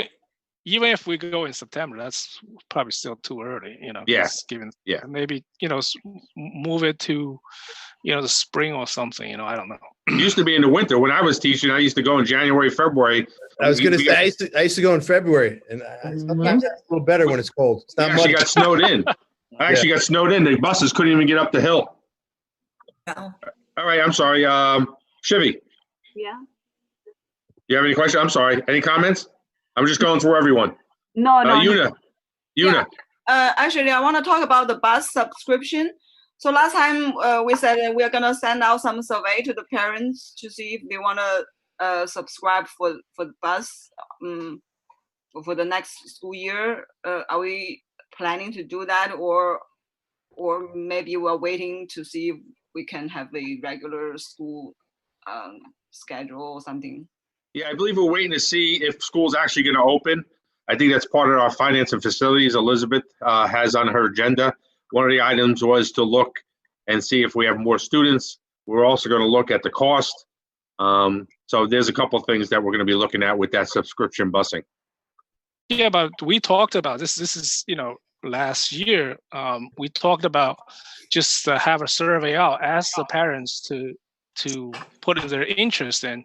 And some of the parents already gave up and say, hey, I asked for 3 years, I'm not getting it. So I'm stopped doing it. But now we are looking into whether we can, reduce the traffic into the schools and just get a demand assessment.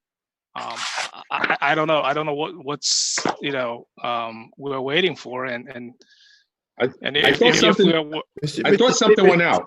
Mr. Shi, I'll follow up on that because I thought that survey went out. We actually discussed it at a transportation committee meeting. Yeah. And then we even talked about, potential numbers it would cost. And we talked specifically about sending that survey out in advance. So I will follow up with our director. I thought it went out, and if it didn't, I accept full responsibility and apologize. We'll get on it. No worry.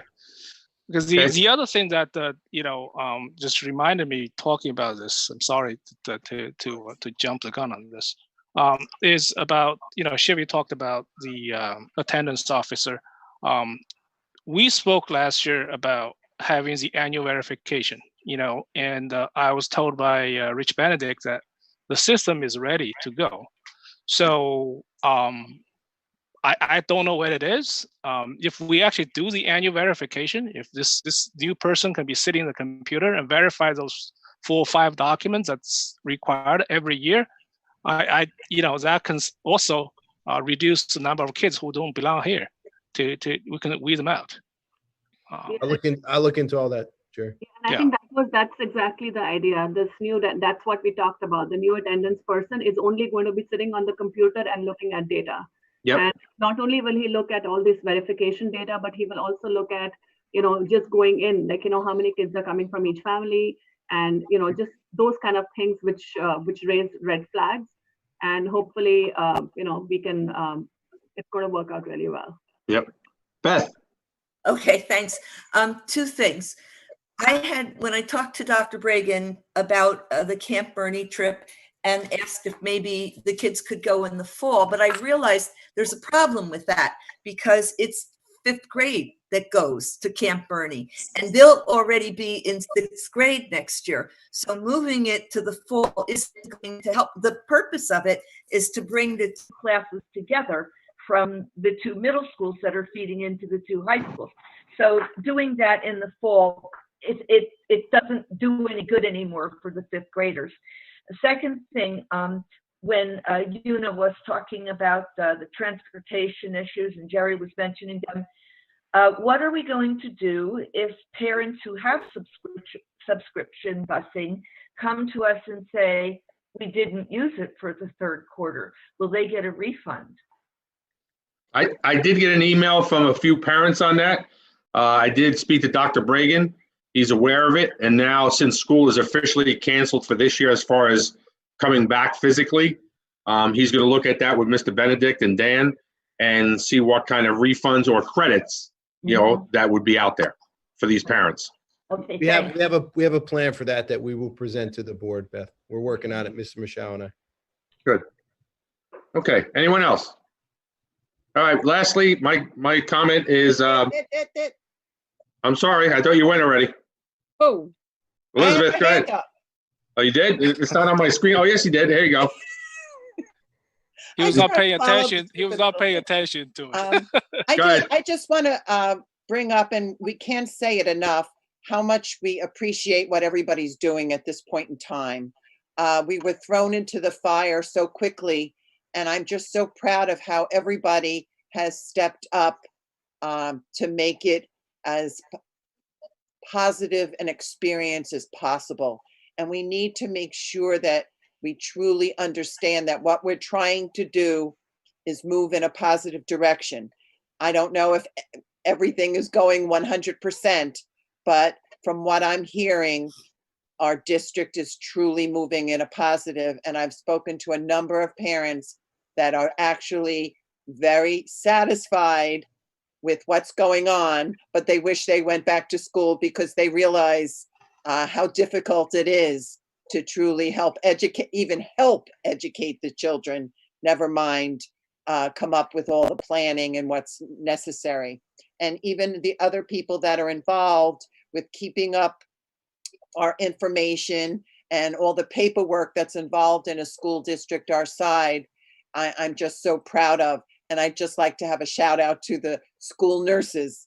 I realize they're not taking temperatures and literally seeing children, but I know personally how busy they are with all the paperwork that's involved in running a school district. So I just wanted to have a shout out to both the nurses and the teachers and the paras and everyone else, including the bus drivers getting all the information and the security guards helping out. So there's not one group that I could actually say is standing back. I'm proud of each and every one of them. And I just am here to try and make the district as best as it can be. And I thank everybody for making it happen. Thank you. Thank you, Elizabeth. Shannon, did you have your hand up? You okay, Shannon? Yeah, I was just trying to asking the same question Yuna has asked about the subscription bus. I have, as a parent, I haven't got any survey emails or anything, and I don't know how the subscription bus works. Did the transportation department send out for people who really want to sign up for it? Do they have an instruction about how to sign up? Because there were kids transferring, you know, from middle school to high school, from elementary school to middle school. I haven't seen any emails communication on that. Okay. Just want I'm going to have Dr. Bragan look into it, Mr. Benedict, or whoever's doing it, and get back to you and Jerry. Absolutely. Yeah. Also, there were some online courses usually offered in the summer. I haven't seen anything on that either. Usually there's a deadline to sign up. Usually that will be like June 1st or something.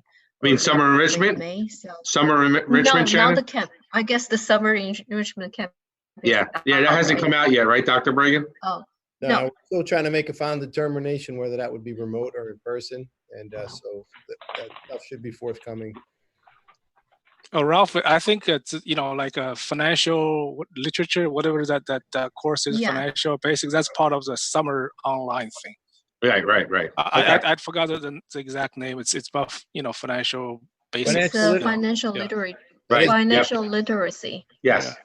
Yeah, that's still being looked at. It's not the part of the. I'll follow up on that. Okay. All right, lastly, That I got. was the online course. Yes, it was online already. It's always online. I got it. All right, again, to reiterate a lot of what you all said, you know, this week was Teacher Appreciation Week. They probably deserve more than a week. They probably deserve the whole year, especially in these trying times and the difficulty. I get emails all the time from parents, and I can count on one hand, if not less than 5, any kind of issues we're having as far as the quality of work and what's going on with the students at home.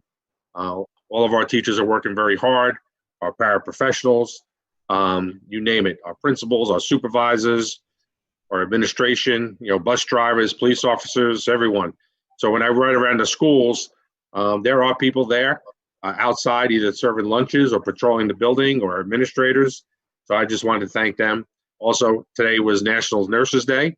I know our nurses are still working out there. They're not taking temperatures or looking down sore throats, but they are working and doing some virtual stuff with the students and the staff and trying to keep everyone healthy. So I just wanted to thank everyone for everything they're doing. All right, now I'm going to move on to public comments. Let's see who I got. Rajan. Hi. Go ahead, Can you hear Rajan. me? Yes. Okay, hi. Ranjan here again from Woodward Corner. Thank you so much for involving all of us in this process, even though it was, you know, whatever way it was decided. You know, I can understand contracts and, you know, vendors and unions and all that. Irrespective of that, thanks to those who voted no, you know, with all that pressures which might be coming. In real industry, you know, where we are working and where we are facing the same challenges as you are facing, and you are trying to help us all. We go reverse, right? Whatever is our reduced target is, we go reduction in all the levels, than going reverse and increasing the budgets like this. We take the cuts, we compromise on whatever is not required. Not sure if it was done or it was just old contracts, old bidding, and you awarded those contracts and going by that. Generally, in this time, we reach out to vendors and get the revised contracts as well. So rebidding happens. They also come back with the reduced rates and all that. I don't know whether you all are going to do that or not, whether saving is in mind or not. But if whenever you get a chance and think about that, please go by that direction. That will help all of us. You also getting reelected and having good relations with us all. But that's one of the options you can try. But thank you so much for all your help throughout the year and during this particular time.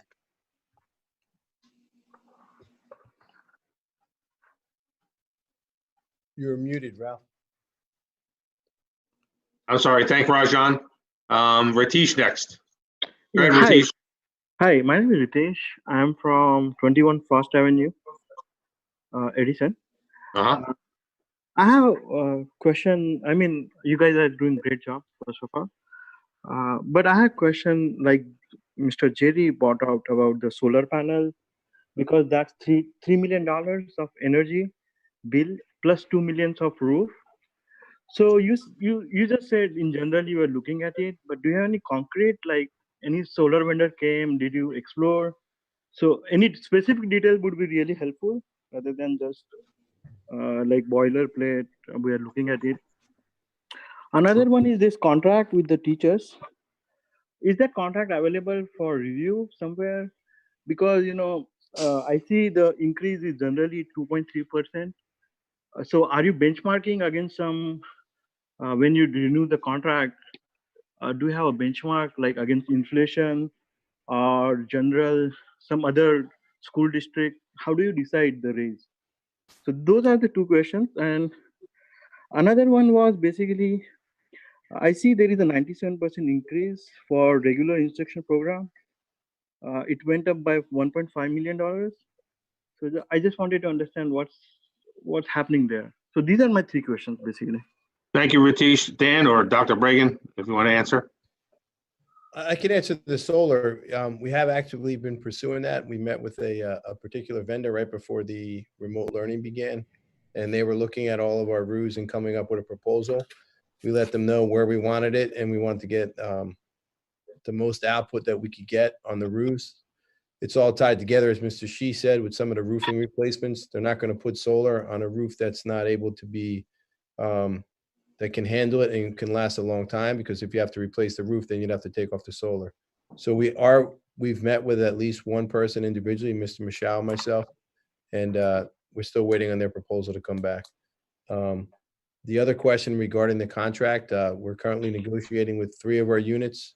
I think 2 already have contracts that are set moving forward.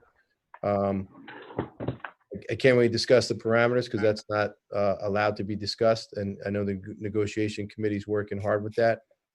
But they do take in all the aspects that you mentioned, as well as the county averages for similar units and what the settlements are moving forward. Dan, how about that other money that he was talking about? Was he talking about subscription busing fees? Is that what he was talking about? I didn't quite catch the question. Did anyone recall that question? I thought he was talking about the money for. Go ahead, answer that.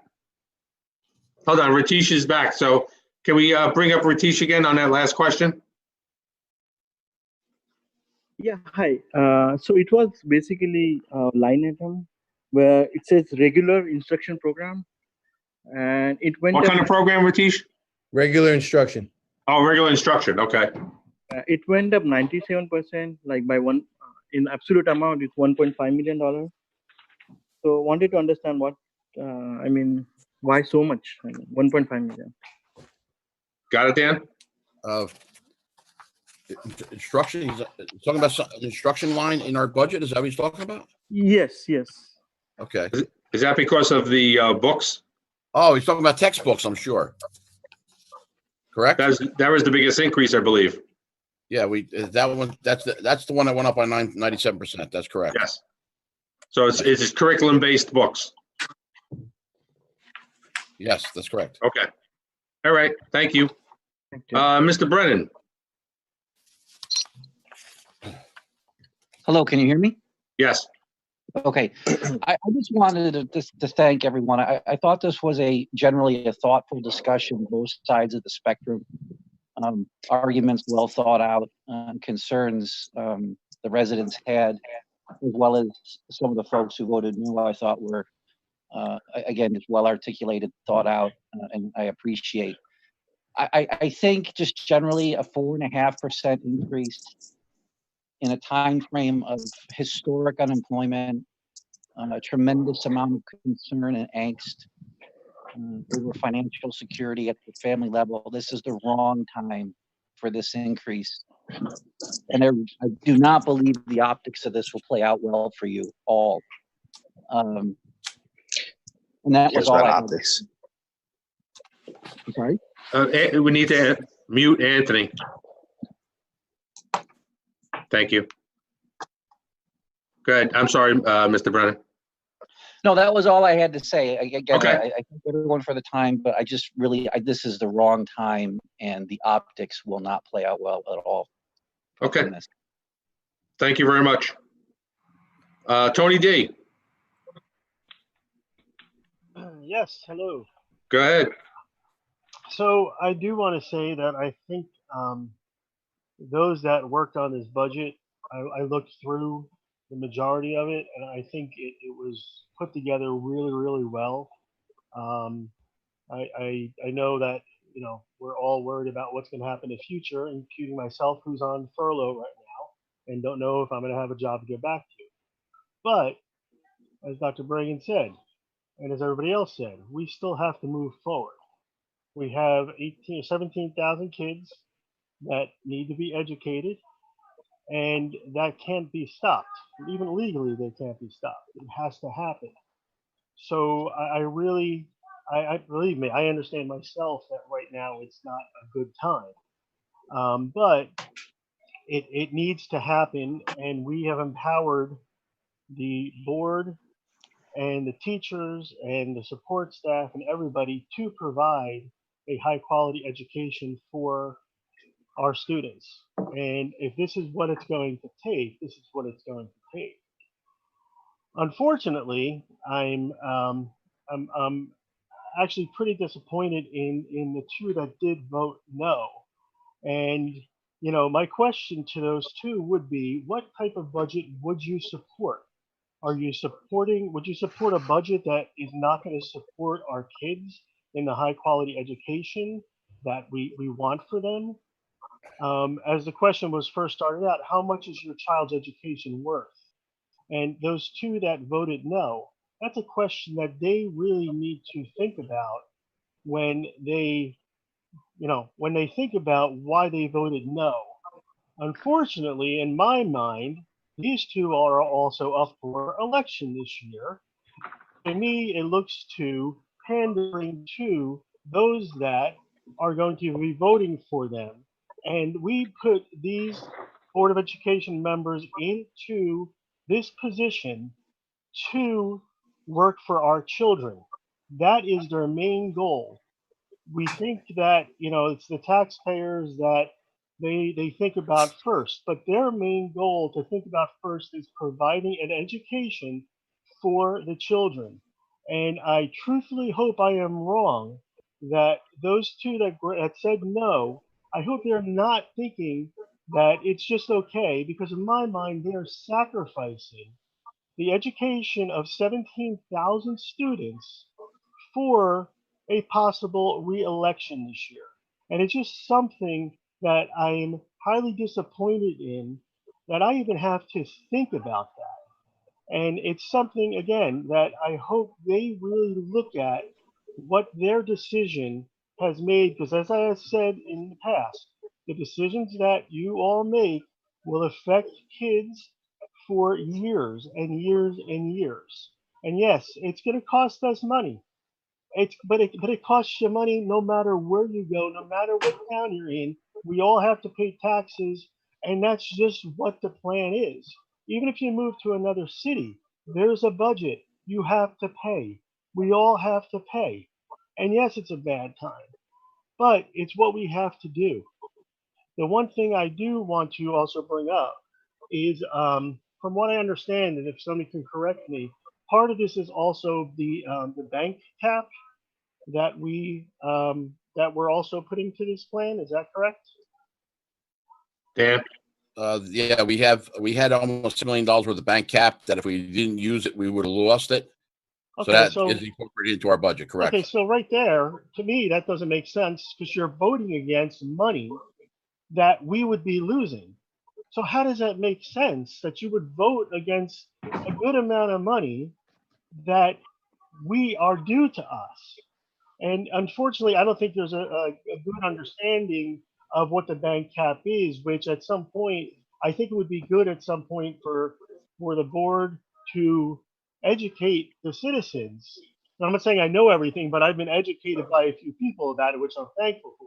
But it would be, I think it would be really in favor of the board that people know what that bank cap really means.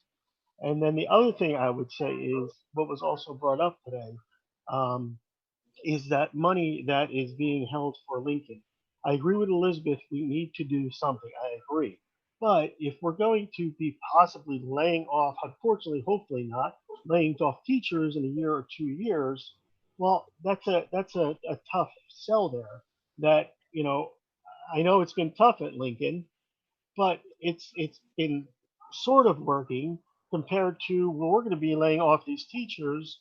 I know it's a back and forth, but it's just, again, something that I think the board needs to just to look at and just consider, can we hold that money for another 6 months or whatever it would be to kind of feel out what's actually happening in the state, what funding we're getting.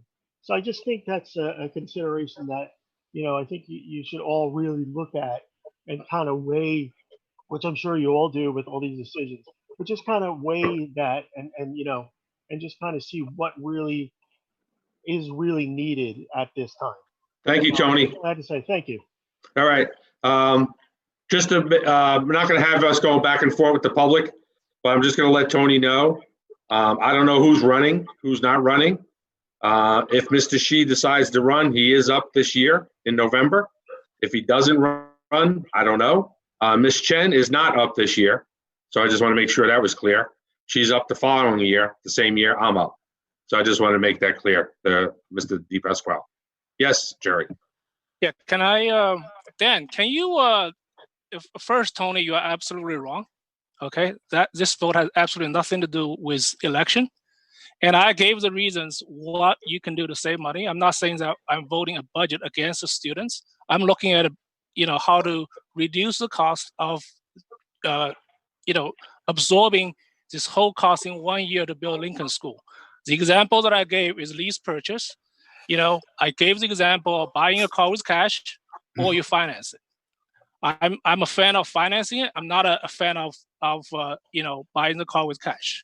And I'm going to ask Dan to explain what the bank cap is, okay? Because a lot of people who doesn't understand what the bank cap is misunderstood. This is money. This is free money that we have it. It is not. So Dan, can you please explain to the public what the bank cap is? Yeah, every year the district has a 2% tax rate cap. There used to be an adjustment they allowed for health benefit increases and for enrollment. They don't have the health benefit increase one anymore, but they do have the one for enrollment. So as our enrollment continued to increase, our 2% cap, there was an allowance for that increase in enrollment. If we didn't go up to that amount, that money get banked. They call it bank cap because it's capped that you didn't use, and you can use it up to 3 years later. After 3 years, you lose it. And in this case, 2 years ago or 3 years ago now, we went below cap. We had $6 million in bank cap, and that's the year I think we had 562 new students. So we did not use it, and this year we would lose it if we didn't use it now. But it's not funding. Not funding coming from the state. It's just it gives us the allowance to go up that much more in our budget. Okay, so then, let me just put a simple way. to explain this. If you can go up 2% and you only went up 1%, okay, you have 1% bank cap. That's what it is. It's not free money. It's a money we did not tax the taxpayers. So let's let's understand that before you come to the podium and start making, accusations, which is totally wrong. Okay, thank you. Mr. Dameron. Yes, sir. How are you? Good. First of all, you should mute Jerry right now because we've been told, all right, because I think I'm in a twilight zone right now. And because I don't know, I'll be honest with you, I'm sick and tired of these platitudes that he talks. Because for 6 months, we were told by Jerry that we needed $189 million, split sessions, redistricting. We heard it all. Now we got to hear about buying a car without cash or whatever analogy he's trying to use, folks. This is absurd. I mean, we are being taken for fools here. All right. He wanted $189 million, begged us for the money, gave us every reason why. And he's going to sit there and have the audacity to vote no on this. I'm tired of it. Listen, you can unmute him. He can come on my podcast. He can do whatever he wants. I love to hear this excuse because I am sick and tired of hearing this type of stuff. We hear it all the time from our elected officials. He's going to sit here and say no when he was asking for $189 million. Whether you agree or disagree with the $189 million, we should have had it or not, that's a different subject. But Mr. Xi sat at these meetings, told us every reason why we should have it. Now Lincoln School needs an addition for $11 million, and he don't want to give it to you. Folks, I hope you understand that. He doesn't want to give these additions to a Lincoln School. He wanted the big chunk of the money. We know why. A lot of us know why. We know who was making money on this, and that would be. Listen, that's going to be coming out very soon. But this is a joke. This is like this can't even be real that he's going to vote no on this. So I love to hear Jerry's full excuse. Actually, I'm tired of hearing from Jerry, to be quite honest with you. I am, because that's all he does has been talking this whole time, asking us for this money, and it's going to come up, and he's going to come and have the audacity to vote this down. I'm serious. I'm not as nice about this, because this is you have a lot of people out of work, a lot of people who are not having an income, and he sat there forever asking for $189 million, and he's turning down this budget. Board President, that's all I really have to say. I want to say keep up the good work, Board President. Bernie, keep up the great work. You guys are doing a fantastic job, and I'll talk to you guys soon. Thank you. Thank you. Can I rebuttal that? Go ahead, Mr. Xi. Okay, so can you make it short? Yeah, I'll make it short. Thank you. Anthony, you're 100% wrong. Okay, it's not me asking 189 million. It's the entire board. Okay, the entire board voted for the referendum. It's not me. It had nothing to do with me personally. Okay, right? I'm not saying that not build Lincoln School. Since when did I say I not build Lincoln School? I just say how to finance the Lincoln School. Okay, lease purchase. That's what I use. Okay, split the $15 million in 5 years. So you only pay a little bit over $3 million with the current interest rate. Please do not twist the words. Get the facts. Anthony, I told you millions of times, get the facts together, right? Do not make things up. Thank you. I think Mr. Baker didn't go yet. Good evening, guys. Thanks so much again. Brett Baker, 140 Grandview Avenue. A couple of thoughts. I'll try and get through them quick. I know I shouldn't pause for you guys' response, so I'll try and go through. Apologies if it's quick. First, I just want to respectfully disagree with Mr. Brennan's comment earlier that the optics will not play out. I've thoroughly read the budget through and through and have no problems with it, and so would appreciate if folks did not speak in broad strokes about the public's perception about the budget. Additionally, I just would like to encourage this board to reconsider its public perception right now. I don't think it's appropriate that a board member is telling a public member that they're 100% wrong about a statement they're making. And furthermore, and Mr. Errico, through you as the chair, I'm appalled at the level of I don't know comments that were made during the board member comment in advance of the budget resolution vote. It is the responsibility of you all as the board to understand the budget. It is the responsibility of you all as the board to understand what is being presented to us as the public tonight, and is most importantly, the responsibility of you all as the board to understand what you are voting on. You've had weeks to understand this budget. You had closed session tonight to understand this budget, and any attempt to say, I don't know anything and I didn't know this and did we consider, is designed to prove that you were withheld information when you had an opportunity to ask the questions you had. And so I'm appalled right now. I am appalled that this district has worked their tail off to launch remote learning for the 16,000 plus students in this district. And that Dr. Bregan, under his leadership, have executed a flawless execution of remote learning. And this board sat here tonight and posed the following statements. I didn't know. I don't know. Have we considered? Why haven't we heard? You had this opportunity. And I'm sorry, I know the proper protocol is to go through you as the chair, Mr. Errico, but Mr. Shi, I am appalled at the comments you made tonight in advance of this budget. You had this opportunity. That opportunity passed. And furthermore, shame on any member of this board that puts themselves in a position where a teacher is reaching out to you as a board member for how to do their job. Your job is governance. I've said that before and I will say it again. Your job as a board member is governance. Your job is not to tell somebody how to do their job. Your job is not to give somebody an opportunity to push you for questions and answers about how to make their job successful. Our principals work their tails off to do that. Our administrators work their tails off to do that. And any attempt to position yourself as a brain power puts you at risk of doing something wrong, of giving the wrong guidance. And so I strongly encourage this board, again, to reconsider their public perception. Your comments to the public tonight are inappropriate. The public perception that you don't know what's in this budget is inappropriate. And furthermore, the fact some members of this board are putting themselves in a position to be proactively outraged by staff members of this district to address concerns that clearly should go through their school leadership teams. And I'm appalled that happened. Furthermore, I'm confused how a vote against this budget pairs against somebody who's pushed for a referendum, and yes, it was voted by the board, and then in the same meeting advocating increasing transportation costs. Where do those monies come from? And so that's related to the budget. I'd like to address through you, Mr. Errico, again as chair. Shivi, I appreciate your comment around starting a citizens committee around figuring out what overcrowding options are. I worry it opens a door to way too much disagreement and too much inaction. I sat on the overcrowding committee that was convened a couple of years ago. We met, we tried to tackle this. We truly did. We put forth proposals. You have a citizens committee. You have PTAs at the school level. You really should engage them because they're the parents who are dealing with this overcrowding issue. And I really think that'd be the first place to start. I'm also curious just how long-term this attendance person that's been discussed is. I appreciate the opportunity for that person to serve a role of verification. I guess I'm just confused what fills the rest of their year, how that becomes an FTE position.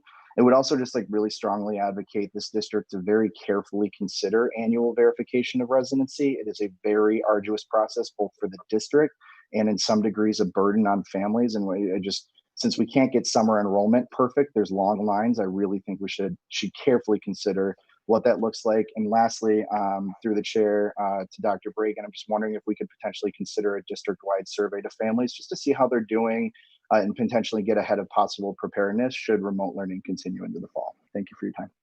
Thank you, Mr. Baker. One thing I will say, one thing I'll let Shivi and Jerry talk, just to let Mr. Baker know, at no time did we discuss this budget in closed session because that would have been inappropriate. All discussions about the budget were done in public or through the Finance and Facilities Committee, which we have minutes on. So I just wanted to make sure that was clear. Shivi?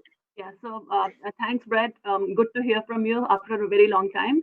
So just one thing I want to say, which is when I talk about the Citizens Committee, I really want to go out.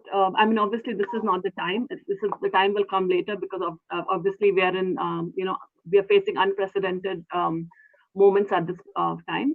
So what I mean with the citizens, I want to go to the people really who voted no to the budget and get from their perspective what they did not the budget, actually, the referendum, and get their perspective on, what they didn't like, what they would like better, and things like that. Because unless, you get everybody on board, it's very hard to do something as big as what we had planned to do. So that's what I mean, is in terms of really going out there and figuring out where we were right, where we were wrong, because the people who support us will support us, but we want to get the support of people who don't support us. And I thought that, I think that that's probably one of the ways to do it. And I know that in this budget, actually, Dr. Bragan had a position for a community relations person, and the job of that person would have been kind of similar to figure out the public sentiment. And we cut that position because we wanted to really, cut this budget down to the bones. And so that is something, again, we can look towards in the future. Thank you. Jerry? Okay. So, Brett, just so you know that I had a conversation with Mrs. Conway. I had a conversation with Ralph. I had a conversation with Dr. Bragan, and I had a conversation today with Dan about the budget. So I talked about what I was looking for. And I said the reasons, for the how you finance the Lincoln School, okay? So again, you have to understand the numbers. The referendum, okay, it was approved by the whole board. If it was passed, the annual increase would be $8.2 million, somewhere around that ballpark, okay? This increase of the whole school alone is $9 million, okay? So that's another $800,000 additional on top of what that referendum money would be. So again, this is two different things. You're asking for more money with this current budget than you actually asking for referendum. So I just want to put the numbers into perspective so you understand. Okay, I did have conversations, and even in public, if you look at the previous meetings, I talked about lease purchase.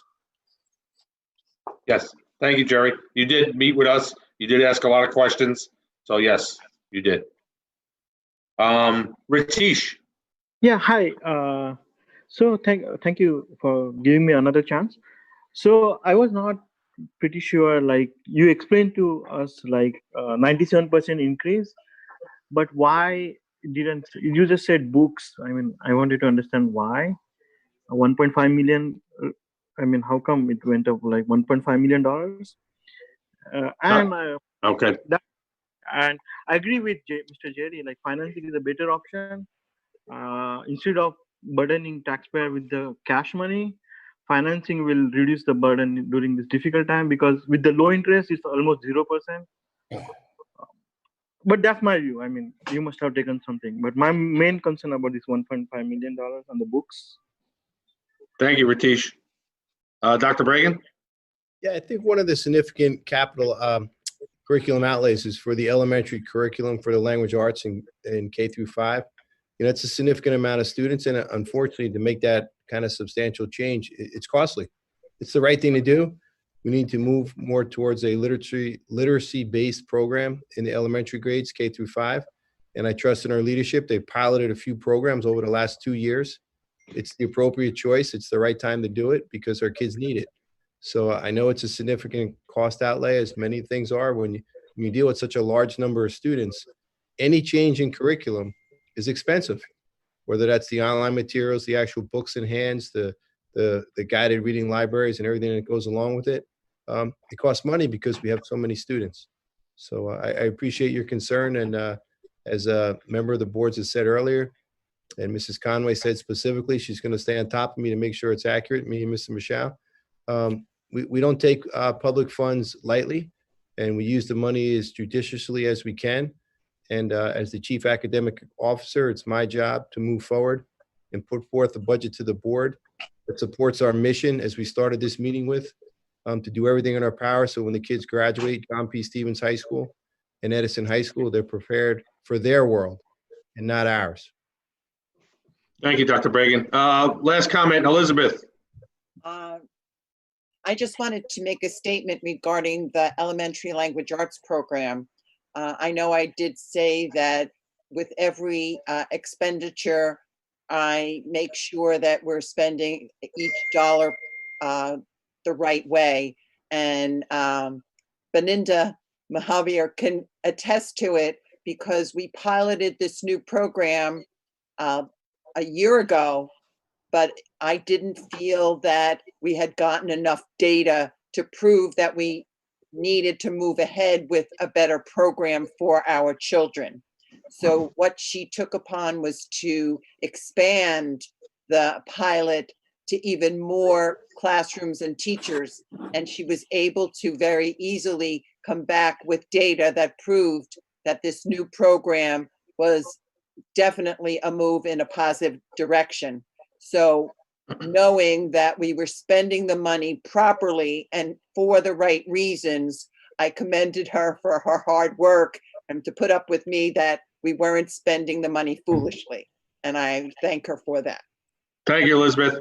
All right, motion to close. Elizabeth and Jerry, thank you. Have a good night, everyone. Okay, thank you. All right, take care.